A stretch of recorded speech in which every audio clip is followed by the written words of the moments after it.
नागपुरात राष्ट्रीय स्वयंसेवक संघाचा दसरा मेळावा पार पडलाय। देशात वाढत्या व्यसनाधीनतेबाबत यावेळी सरसंघचालकांनी चिंता व्यक्त केली। देशात ओटीटी प्लॅटफॉर्मवरती नियंत्रण नाही, बिटकॉइन सारख्या चलनावर नियंत्रण नाही, हे धोकादायक आहे असंही ते म्हणाले।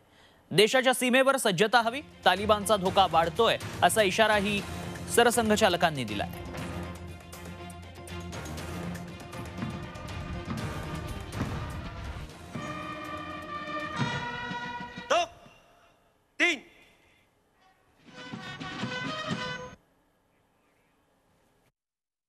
नई नई बातें जो आ रही वो और आग में घी डालने का काम कर रही।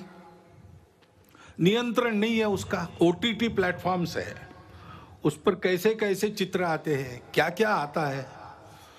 अभी तो कोरोना में बालकों के हाथ में भी मोबाइल आ गया और ऑनलाइन तो देख ही रहे, और क्या देखते क्या नहीं इसका कोई नियंत्रण नहीं।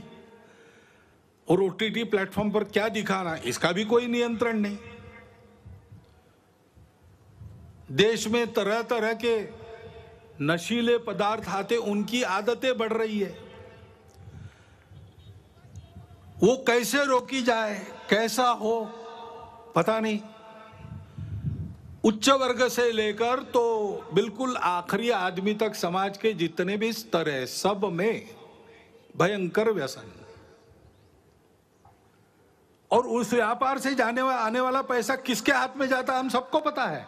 देश विरोधी कार्यों में उसका उपयोग होता है। सीमा पार के देश उसको प्रोत्साहन करते हैं। वायव्य सीमा के पार तालिबान खड़ा हो गया।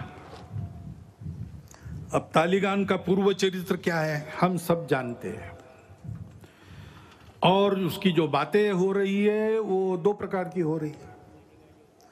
कभी कहता है कि अच्छे रहेंगे, कभी कहता है कि नहीं हम वही है पहले से। तो इसका एक स्पष्ट संकेत है कि हमसे सावधान रहना चाहिए। और तो और उस समय उसका समर्थन करने वाले जब खड़ा हुआ तब रशिया भी था, तुर्कस्तान भी था, चीन और पाकिस्तान तो आज भी है। अब तालिबान बदला भी होगा, पाकिस्तान बदला है क्या? ऐसा तो बिल्कुल नहीं है। चीन का इरादा भारत के बारे में बदला है क्या? ऐसा तो बिल्कुल नहीं है। अभी 370 हटने के बाद उनके प्रति जो डर था वो भाग गया। अब वो डर से ही काम लेते थे, तो उस डर को वापस लाना उनके लिए आवश्यक है।